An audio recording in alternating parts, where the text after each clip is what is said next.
हैदराबाद में राजनीतिक दंगल, ओवैसी बनाम माधवी लता। नमस्कार दोस्तों, आपका स्वागत है अलर्ट न्यूज पर। आज हम बात करेंगे हैदराबाद की लोकसभा सीट के चुनावी मैदान के बारे में, जो कि बहुत ही दिलचस्प है। मुस्लिमों की आबादी लगभग 59% है, हिंदू 35% और शेष अन्य हैं। 1984 में पहली जीत के बाद से ही ओवैसी के वोट में वृद्धि होती रही है। 2019 में उन्हें 59% वोट मिले थे। भाजपा के भगवंत राव को 2.82 लाख वोटों से मात दी थी। इस बड़े फासले को पाटना आसान नहीं। क्या है हैदराबाद का इतिहास? हैदराबाद की लड़ाई को इस बार मामूली मत समझिए। आजादी के बाद से हैदराबाद में लोकसभा के हुए कुल 17 चुनावों में 10 बार ओवैसी परिवार की जीत हुई है। सिर्फ 7 बार ही अन्य को मौका मिला है। कांग्रेस को अंतिम जीत 1980 में मिली थी। 1984 में असदुद्दीन के पिता सलाहुद्दीन ओवैसी ने पहली बार कांग्रेस की जीत के सिलसिले पर ब्रेक लगाया था। उसके बाद किसी दल की दाल नहीं गली। लगातार 6 चुनाव सलाहुद्दीन ने जीते और असदुद्दीन ने 4 चुनाव। साल 2024 में भी यदि परिणाम नहीं बदला तो यह उनकी लगातार 5वीं जीत होगी। पिछले 2 चुनावों से भाजपा दमदारी से लड़ रही है, मगर हार का अंतर कम नहीं कर पा रही। इस बार उम्मीद के साथ माधवी को उतारा है। चेहरा नया है, लेकिन पहचान पुरानी। माधवी प्रखर हिंदू नेता के साथ सामाजिक कार्यकर्ता के रूप में जानी जाती हैं।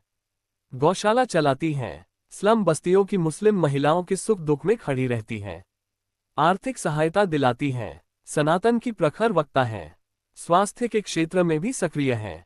भाजपा ने ओवैसी के विरुद्ध सशक्त प्रत्याशी देकर विपक्ष के उन आरोपों को भी आईना दिखाया है, जो एएमआईएम को भाजपा की बी टीम बताते हैं। माधवी लता खुद बोलती हैं कि ओवैसी की पार्टी को अब कोई भी टीम नहीं कह सकता है, क्योंकि भाजपा ने मुझे बुलडोजर की ताकत देकर हैदराबाद भेजा है। माधवी के दावे में मुस्लिम महिलाओं का भी दम नजर आता है, क्योंकि 3 तलाक जैसे मुद्दे पर काम करते हुए उन्हें गरीब मुस्लिम महिलाओं का साथ मिला था। माधवी के समर्थकों को असम के मुख्यमंत्री हिमंत बिस्व शर्मा की गारंटी के पूरा होने की प्रतीक्षा है। 5 महीने पहले तेलंगाना विधानसभा चुनाव के दौरान उन्होंने दावा किया था कि राज्य की सत्ता में आने पर 30 मिनट के भीतर हैदराबाद का नाम बदलकर भाग्यनगर कर दिया जाएगा। हैदराबाद की लोकसभा सीट से एएमआईएम चीफ असदुद्दीन ओवैसी एक बार फिर मैदान में उतर रहे हैं। इसी सीट से उनके भाई अकबरुद्दीन ओवैसी भी मैदान में उतर रहे हैं। उन्होंने नामांकन भी कर दिया है। दरअसल अकबरुद्दीन ओवैसी के नामांकन भरने का मकसद चुनाव लड़ना नहीं, कुछ और है। वो अपने भाई असदुद्दीन के खिलाफ चुनाव नहीं लड़ने जा रहे हैं। एआईएमआईएम ने अकबरुद्दीन को असदुद्दीन ओवैसी के बैकअप या कहें वैकल्पिक उम्मीदवार के तौर पर उतारा है। ऐसे में अगर असदुद्दीन ओवैसी का नामांकन खारिज हो जाता है तो पार्टी की तरफ से अकबरुद्दीन ओवैसी मैदान में रहेंगे। पार्टी ने पूरी प्लानिंग के तहत ये निर्णय लिया है। पार्टी को सता रहा ये डर। दरअसल सूरत लोकसभा से कांग्रेस प्रत्याशी नीलेश कुंभानी का नामांकन रद्द कर दिया गया है। उनके 3 प्रस्तावकों के हस्ताक्षर के सत्यापन में कुछ गड़बड़ी थी, जिसके बाद बीजेपी उम्मीदवार को विजेता घोषित कर दिया गया था। ऐसे में उनके साथ कुछ ऐसा न हो, इसके लिए अकबरुद्दीन ओवैसी ने वैकल्पिक उम्मीदवार के तौर पर नामांकन भरा है।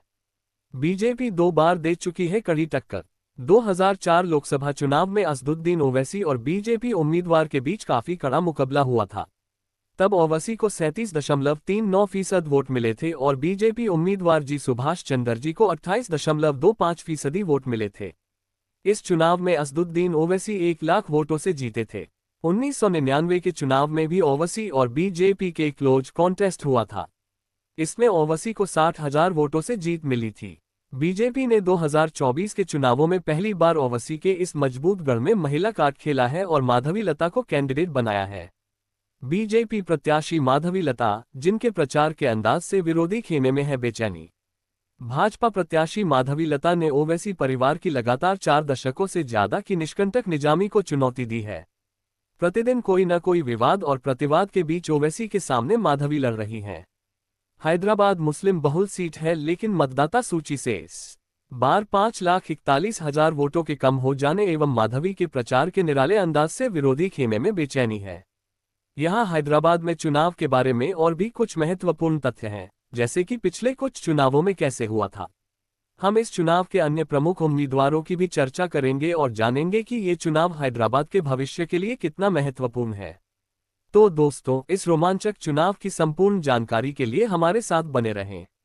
आपको अलर्ट न्यूज पर हर प्रकार की ताज़ा खबरें, राजनीतिक विश्लेषण और मनोरंजन सब मिलेगा। धन्यवाद।